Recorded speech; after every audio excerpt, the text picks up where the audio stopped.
So ito nga, dahil dumaan ang birthday ko, may pa-surprise ang second family ko. Maaga sila sa akin, kaso nalate ako nitong araw na to. Kaya naman, hindi sila nakontento. Ito ang CCTV footage kung paano sila abala sa pag-surprise sa akin pang second time.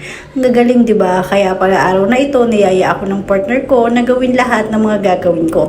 Nagawa ko naman lahat ng dapat gawin sa labas dahil may mga ganito pala silang plan. Ayan, nagpatay na sila ng ilaw. Malapit na siguro kami nito at dahil excited sila na ma-surprise ako. Kasalanan ko pa dahil hindi ako dumiretso sa office dahil binaba ko muna sa bahay yung binili namin. Ready na sila kumanta at nagsindi na ng kandila ng cake. So ito na nga ang second take. Kitang-kita ang pagtakbo nila. Tagal silang maghintay niyan. Talagang pinaghandaan ng mabuti at lahat ng staff pati mga nasa warehouse at site nandun. Magagaling talaga. Ako naman nagtataka bago pumasok ng office, bakit ang daming motor sa labas at may nakita akong isang lobo sa labas. Yan, papasok na ako. Talaga naman na-surprise ako kasi nga naman, teka, oras ng trabaho, andyan sila lahat?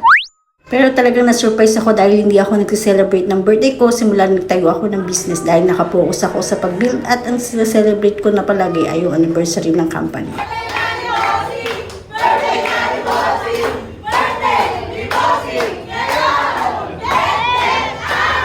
Maraming salamat sa lahat ng staff ng company. I appreciate it. Napasaya niyo ako, promise.